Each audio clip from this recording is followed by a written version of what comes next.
Our next session and our final panel will be on the future of blue carbon, moderated by John Vermilye of Fair Carbon, the Gallifrey Foundation, and co-chair of Mission Blue. Blue carbon, as we know, is a key topic at COP. This discussion will pull together the main issues and provide clarity on what needs to be done to unlock the potential of blue carbon. John, I invite you to the stage. A round of applause. Thank you so much. Thank you, Sophia. I'm going to reorganize this a little bit so I can see. Would my panelists come on up? I want to see you, but I need to see them. Okay. Last one of the day. Let me set the scene for you. Ralph, his presentation was a great segue for us. He's gone through a lot of the basics. But what I want to say is this. Blue carbon, as you heard, has both opportunities, if we scale it, it has costs, and it has benefits.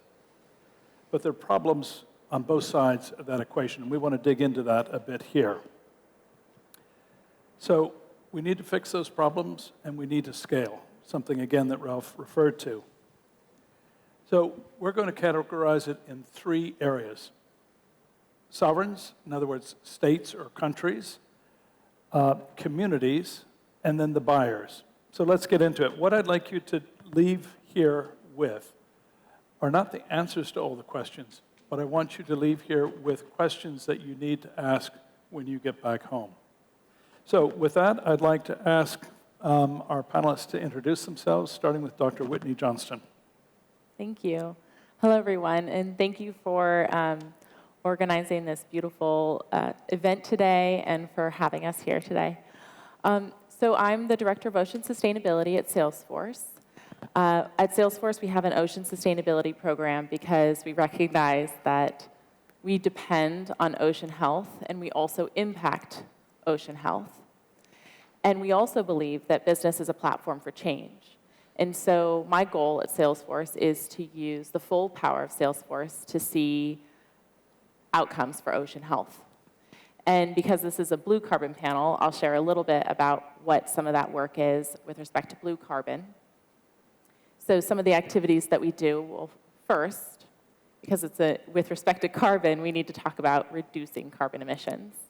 So at Salesforce, we believe that it's important to begin with first setting your science-based targets and taking measures to reduce your carbon emissions. So some of the things we've done to that end are reaching 100% renewable energy across our operations, and we've also calculated all of our emissions throughout scopes 1, 2, and 3, and we work with our suppliers to drive emissions reductions actually throughout the supply chain. So we have an exhibit to our contracts with suppliers that open a dialogue with suppliers, and we actually work to enable those suppliers to reduce carbon emissions.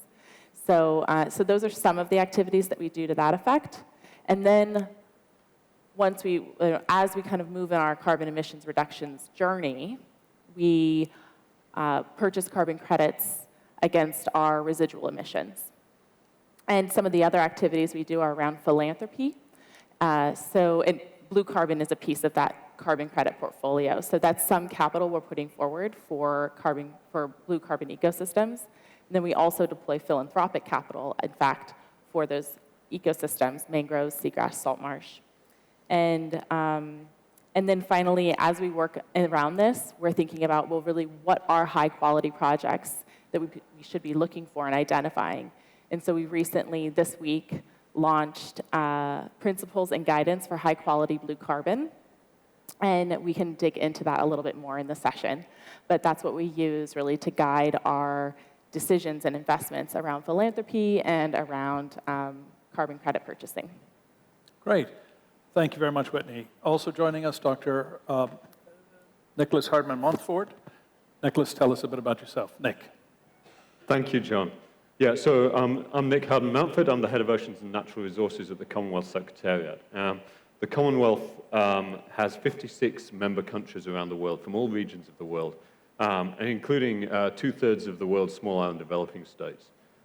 We've got about a third of the world's population, 2.6 billion people now. And we've got actually a large chunk of the coastal ocean. 36% of the ocean under national jurisdiction is within the Commonwealth, and it's only 20% of the land globally. So we're bigger in the ocean than we are in the land. That's because we've got a lot of big ocean states. The ocean's really important to Commonwealth countries, and in 2018, the heads of government agreed a principled declaration on the ocean called the Commonwealth Blue Charter, which pulled governments together to work together cooperatively on addressing their shared ocean challenges. And so the Commonwealth Blue Charter team at the Secretariat works with governments to help them implement that commitment. We have 16 champion countries championing 10 action groups across a range of areas. Blue carbon's one that's really cross-cutting across a number of these. It's come up because we've got mangroves, we've got ocean and climate change, and we've got coral reefs and a whole load of others. And blue carbon keeps coming up. In fact, we've looked at sort of where oceans are coming into the NDCs of Commonwealth countries, and about 70% of small island developing states, large ocean states, have put blue carbon in their NDCs. Yeah, good. Thanks very much. You know, one of the things that Nick just mentioned, you can have a small island state, but with a 200-mile limit, you think of the space of that, it can be far exceed the actual landmass, and therefore a tremendous amount of responsibility and a tremendous amount of potential. Actually, so on average, about 4% of our large ocean states are land, and 96% is ocean. Pretty amazing. Okay. Our next person is Josheena Naggea. Dr. Josheena Naggea. Please introduce yourself.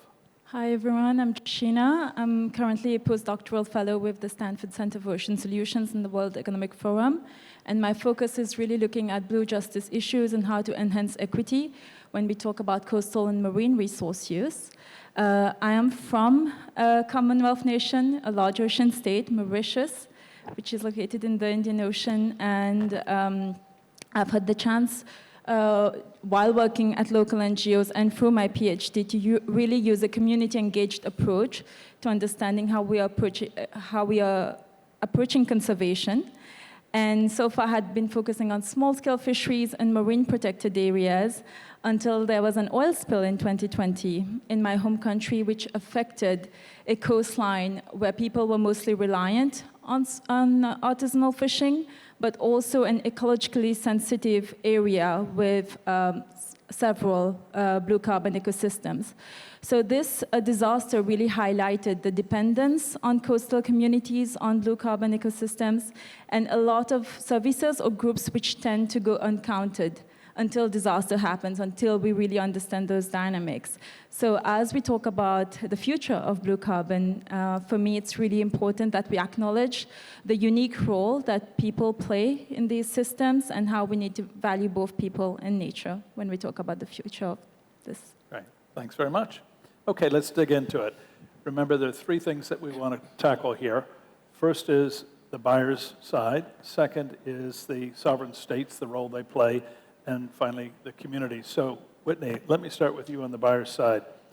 We heard Ralph a few minutes ago talk about the immature blue carbon market. There are some issues there. He used one of my favorite phrases, which is, it's the wild, wild west. There are cowboys out there.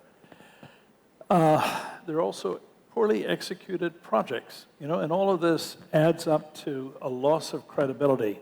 There's been a lot of hype about blue carbon, but we actually aren't delivering a lot. Last time I checked, there are 12 successful mangrove sequestration or carbon sequestration projects. I think it might be up to 14 now, but still, that's not a lot, and not nearly enough to do what needs to be done.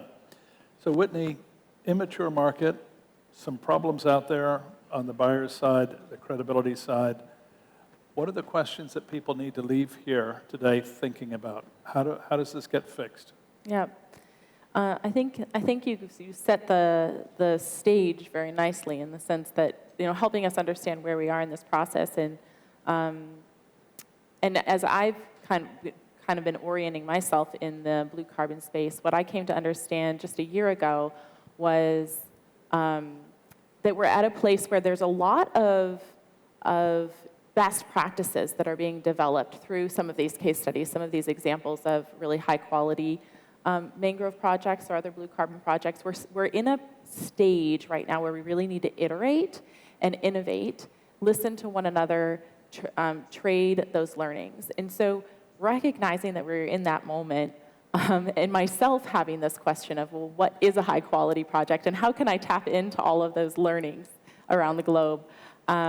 We actually set out at the beginning of this year to answer the question, what is high quality? And Salesforce partnered with Conservation International, the Nature Conservancy, the World Economic Forum, Friends of Ocean Action, and the Ocean Risk and Resilience Action Alliance to answer this question. And we worked with the Meridian Institute.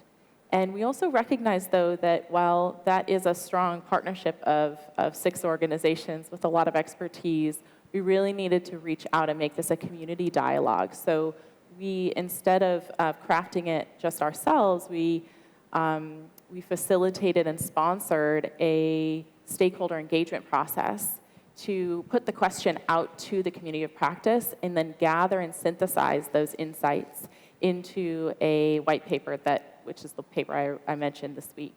And some of the themes that showed up within that white paper were, there were 5 principles that emerged: to safeguard nature, empower people, employ the best information and carbon accounting principles, operate contextually and locally, and mobilize high-integrity capital. And I can dig into it later when this will come up in the conversation, what some of these ideas mean. But I think what we've done is we've taken one step forward, which is to put down on paper some of the big concepts and the big ideas around what high quality looks like. And the next step, and the question that I want to put to you, is how do you quantify that? How do we come up with objective metrics then to objectively determine if we have indeed empowered people? What does a fair contract look like in terms of the specifics? What are the specifics of equitable benefit sharing? Some of those questions are very hard to unpack, and I think there's a lot of different answers to it as well. So we didn't get very prescriptive about that in the paper itself, but rather we want to put that forward to the community to continue to innovate and also share the solutions that are being developed around the world. Again, because I think there will be many answers, in fact, to some of these questions. Okay. When we think from the buyer's side, what is it, risk and reward? So if you're an industrial investor, institutional investor rather, you look at risk profiles.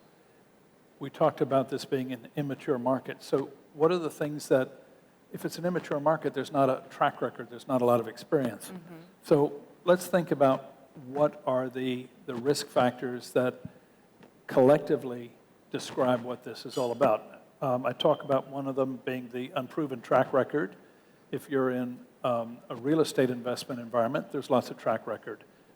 Supporting a new factory, lots of track record. This, no. 12 to 14 mangrove projects, for example. The next one is what we call perceived versus real risk, because this is new. We don't have a lot of experience, so there's some assumptions about what the risks might be. A tangible one is foreign exchange, currency. So if I'm a project and I'm borrowing money to get this going, and do I borrow it in a hard currency, such as a euro, sterling, less so today, sorry, or US dollars? That's one issue. Or do I price that debt in my own local currency? And what happens when that changes over 3, 5, 7 years? So there's an FX risk. Anytime you're talking about the debt market, you're really talking about an assessment by the lender of what those various risks are. And part of it can be the communities, and we're going to come on to that. There's a premium associated with that. So if you think of it this way, if everything's perfect, your interest rate will be X. But the minute you start looking at those other risks, you start adding a premium. So what might have been a very low rate starts to creep up.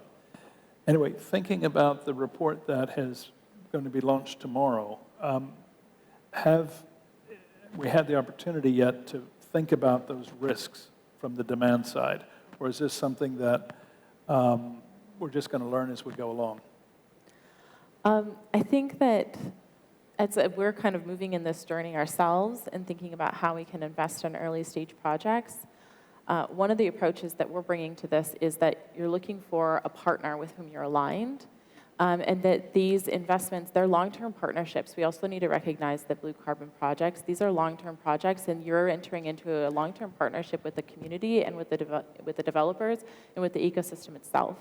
And so I think it's important to enter these opportunities with eyes wide open, understanding the many factors that go into building a high-quality project, and then also be aligning with your partners to make sure you have a shared understanding. So I intend to use this document as an alignment document, in fact, to open up that dialogue and have a candid dialogue with partners about, to determine whether or not we do have a shared view and vision for high quality.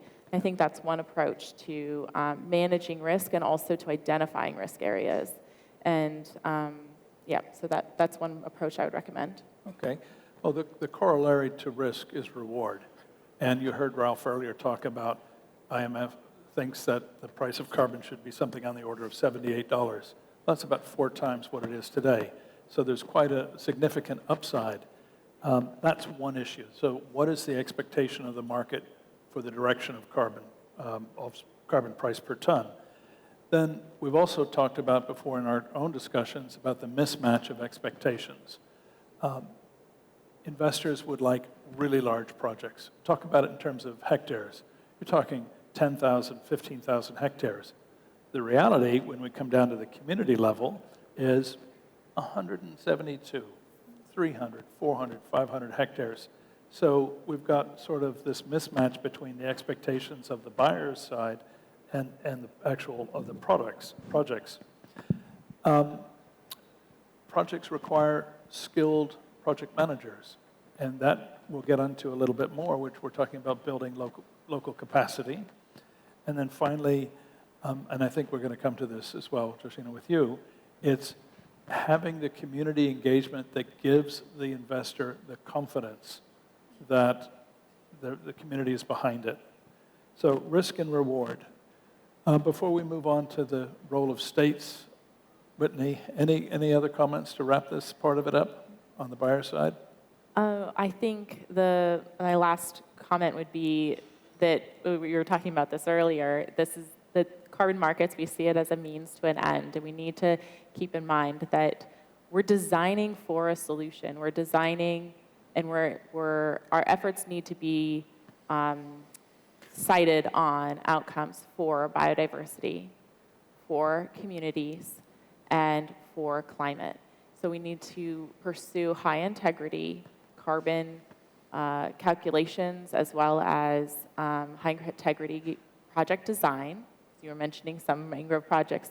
Too many mangrove projects have failed in the past. Yeah. And we also need to drive toward equitable access to the market for local communities so that they can also then be benefiting from this and ensure that there's equitable benefit sharing for communities and sustainable livelihoods and improved livelihoods that come out of this work. And then we need to work towards high integrity ecosystem functioning, which would be enhancing biodiversity and connectivity of ecosystems.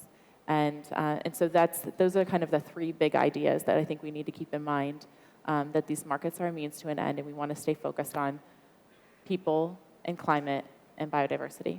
All 3 together. Okay, thank you. Nick, let's move on to sovereign states and the role of them. Here at COP, of course, pretty much starting tomorrow in earnest, will be the discussions about the international agreements of NDCs, Article 6, et cetera. Let's leave that to the diplomats to deal with. But then you get down to the national level, and what are the decisions that are taken there? Do they allow a voluntary carbon market, the VCM? So talking about that, give us your views, and then perhaps bring in the element of capacity building, and what's the role of the states? Yeah, so, I mean, if you think about it from the perspective of a government, and I'm thinking really of developing country governments, or as I prefer, under-resourced governments. What they're trying to achieve is this balance of sustainable economic development, as well as addressing the whole range of SDGs, as well as adapting to climate change, building resilience, reducing their debt burden, even though they're taking on more debt to address all this, energy access, healthcare, education for everybody, and they need to pay for all this. So if somebody comes along and says, well, you've got all this carbon, we can buy that, here's some easy money, it sounds attractive. And so this is why I think these high-level principles are really good, because what we've lacked till now is a way of holding something up that you can start to do due diligence with on the schemes that are proposed. So the tendency is being to go to what we know, or who's offering the best deal. Now we have the standards, and we can drill down those, and I'm really looking forward to trying to operationalize those with our governments, so we can help them really evaluate the schemes that are put in front of them. It's really important that we don't have something that stifles innovation. We need innovation to make this work, but equally that there is really best practices being engaged in throughout. So I think that's really valuable, and we're starting to get that framework in place that will help. I think now, from that point as well, what governments can really start to look at is the enabling frameworks they need. Yeah. Just put a question to the audience. Who owns the seabed between the high tide mark and the low tide mark in your country? Is it the sovereign? Put your hand up if you think it's the country. What about, are there some traditional owner rights? That traditional owners own it? Anybody from Australia? Yeah? So there's, it varies where you are, and knowing that and getting that right in the legal frameworks, making sure you've got the right implementation, the right community consultation going on, is really a critical part of it. There's also building into your financial systems. Yeah. But all these elements, you know, of account for it. I mean, Ralph mentioned a sovereign wealth fund for carbon. Well, you know, how do you set that up? What are the principles? Are there some, you know, there's the equator principles for sovereign wealth funds. What are the equator principles for blue carbon sovereign wealth funds? So a whole range of things that we want, you know, that countries sort of are now looking at that they can do. And I think these are, again, premised on what you've released today. We've got the starting point, and we can start to move forward. Yeah. So I think there's some high-level issues that governments need to think about, and then there's some boots-on-the-ground tactical things, and I'd like to get into that. You know, beyond land tenure, carbon rights, beyond establishing a mechanism for creating local capacity, there's some actual specific things that need to be done, and I'm going to talk about this in the context of mangroves. You know, when you look at the potential of a carbon sequestration project for mangroves, you have the above-ground capacity. So what's the biomass of all the trees? And then you have a below-ground capacity, which actually is significant, and that's why mangroves are, on average, 4 times more powerful sequesters of carbon than the Amazon rainforest, which is the typical quote. The above ground is relatively easy. You go out with a tape measure, and you go 1 meter high, and you go around, you measure all the trees, et cetera, et cetera. That's okay. And now with LiDAR from aircraft, and next year we're going to have a constellation of a dozen satellites that will be able to assess biomass using LiDAR. But the below ground is a challenge, and that requires some skills. And what I'd like to ask Nick is, in the context of the state, the government, how do they make the capacity to do that, what is today a very difficult plan B? How do we make that transition to where there can be the capacity to do this. What today, you have to do the coring samples and send them off to a lab halfway around the world. Yeah, absolutely, John. And that's very expensive as well. You're employing consultants who are overly in demand, so their prices are high. It has to be sent off around the world to top quality labs. You have to wait for time. Where does the data end up? Does it end up back in the government's hands? And does it end up back in the community's hands? The key questions. And so we need to move away from that model.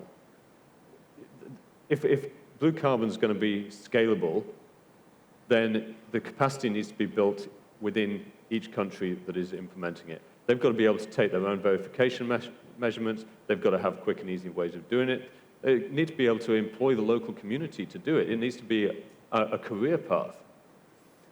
The governments need to make sure that they own the data, and the communities need to own that data as well, because they collected it. There's a right there. And so, in fact, in the Caribbean and Latin America, there's an agreement that many countries have signed up to called the ESCASA Agreement that really builds this sort of freedom of access to environmental information as a human right in there. And I'd love to see that expanded globally. But so getting these considerations, building the capacity to handle data, to do the scientific measurements, to have the local financial systems in place, to have the local governance in place and regulations, and to create alternative livelihoods in communities. A lot of capacity needs to be built. Even the absorptive capacity to absorb the funds to implement the projects in a lot of countries is an issue. So how do we get there? Well, we've got to start at grassroots level and build up. Every project needs to have government buy-in and even government leadership to make sure it's part of a sustainable development plan and not just a signing up to a project because it's available. And any investments need to take a long-term perspective. This is not a bubble. This is not quick wins financially. This is about long-term patient capital. Okay, well, let me pick up on that. There have been too many failed mangrove restoration projects versus the success rate. And part of that goes to how do you get started? And one of the things that has been done in the Fair Carbon project is Module 1 is a feasibility study. Too many times, projects get started without actually having done the basic homework of, do you have land tenure? Do you have carbon rights?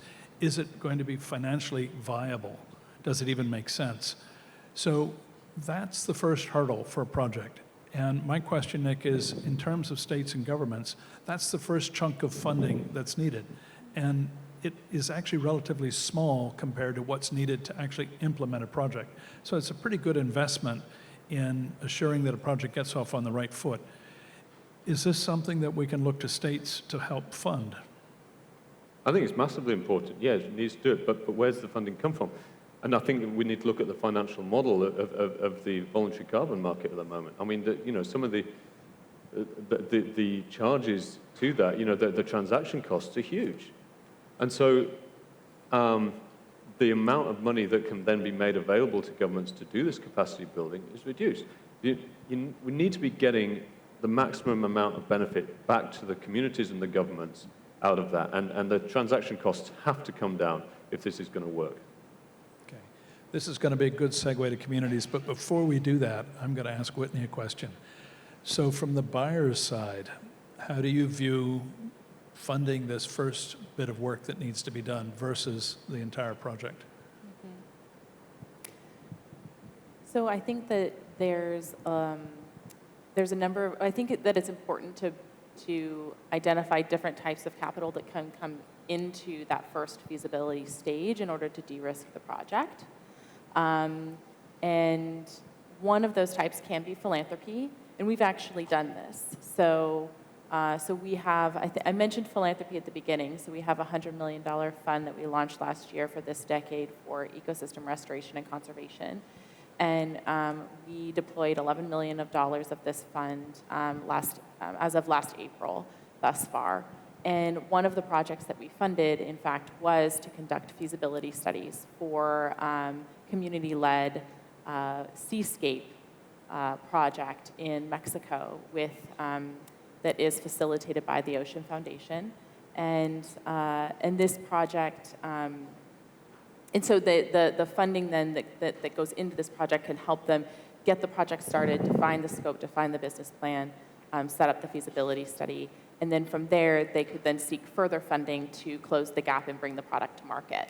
So that is one mode and to close this gap, but I think that we'll need a variety of different funding mechanisms. All right, thank you. Josheena, communities, so much there to unwrap. Let's get started. Let me first ask you about, what do we call it? Full prior informed consent, FPIC.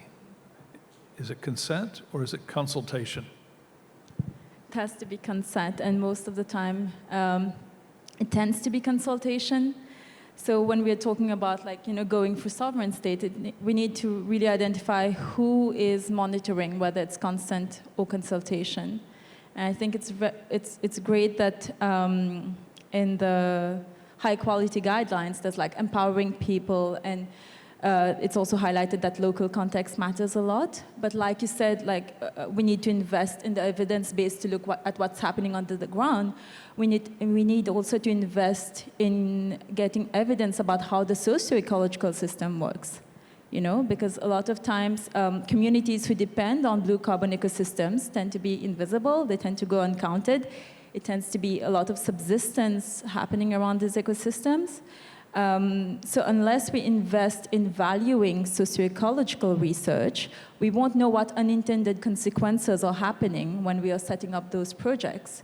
So as much as we are valuing how much carbon there is in that ecosystem, we need to understand what value that brings to food security, to resilience, to coastal livelihoods, to overall well-being. So it cannot be something that a consultant comes who's outside of the community for 1 week, comes there, spends time with people who are agreeable with him or with the government, and he gets the sign-off. That's consultation. We are looking for engagement and inclusion, and that's what needs to change in the future. Okay, well, there's some more points to dig into there. That's the right response. Thank you. We talked about benefits to the community, but there's also a negative side. There's lost. If I'm in mangroves in Southeast Asia, I might rip them up and put in a shrimp pond. That may only last for a year or two, and then I move on and have to do a new one because it's exhausted. If I'm in East Africa, I may be taking mangrove wood for construction or making charcoal out of it. So talk us through this community concept of livelihoods and how does that get resolved? So are you talking about how communities use these ecosystems? Yes, community, but also then there's some individuals. Yeah. So within the community, you may have somebody who is a shrimp farmer or somebody who's basically a logger. Mm-hmm. How does the community then take responsibility for the income that will be lost by putting the mangroves, as an example, off limits? Here again, there's not enough this is where there's scope to study this further, right? Study the nature of how local environmental stewardship works, what's allowable, what's sustainable use of the resource, how much can we allow, how much should we protect. And this is again something that needs to be done with the community. It needs to really involve multi-stakeholder collaboration. So for me, the power, for example, that funders have here, if there's interest in funding a project in a particular location, is like saying, we need a co-designed approach, we need an inclusive approach from the very start as we are conceptualizing this, to understand the nature of that ecosystem, how communities are using it, and what are we going to allow or not allow, and who decides that.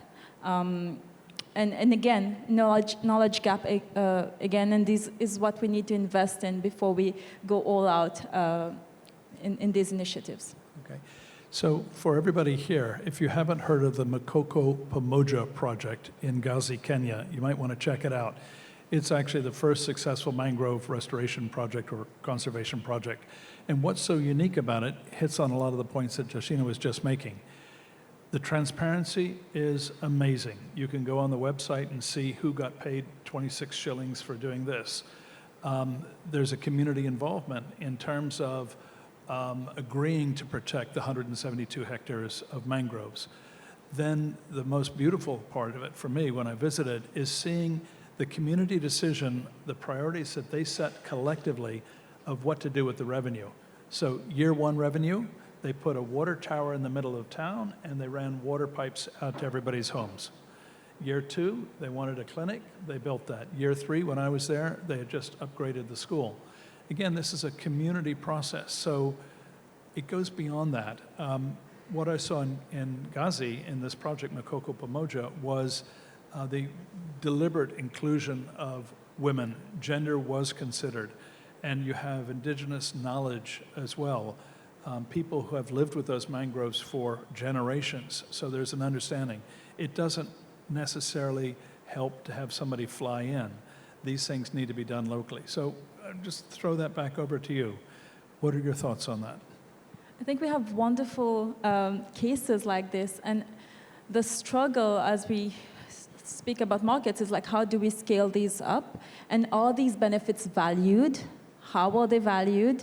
If a company wants to invest in a blue carbon project, what value do they put on all these benefits?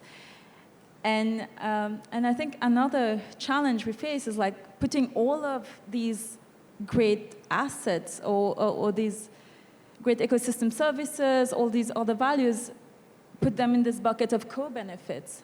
It shouldn't. It should have like its own value, its own right. So I feel like there's a bit more reflection that we need to do, and the high quality carbon principles set like the high level guidelines, because we didn't have that before, but there's further reflection that needs to happen as we go more place-based, as we go more contextual, and refine these further. All right. Well, so to wrap it up, think about the questions that I think you all should be going away with. One of them is, again, the value of the paper that'll be announced formally tomorrow, which is the high-quality blue carbon principles and guidelines, which has been a work for a year now at least. Yeah. So what are the obligations of the buyers and what are the obligations of the projects to solve the issue of a lack of credibility and fairness, the social issue? That's one. The importance of transparency and community inclusion is critical. The role of governments, of states, to create the environment in which land tenure can be resolved, carbon rights, and as well as supporting the critical development of local capacity. That's all part of it as well. So a number of things that I hope you'll be able to take away with you. I'd like to thank Whitney, Nick, and Josheena today. Thanks to all of you. I'm sorry we're running behind schedule today, so rather than get in the way of the drinks or whatever comes next, I think we'll call it to a close here. But thank you all very much.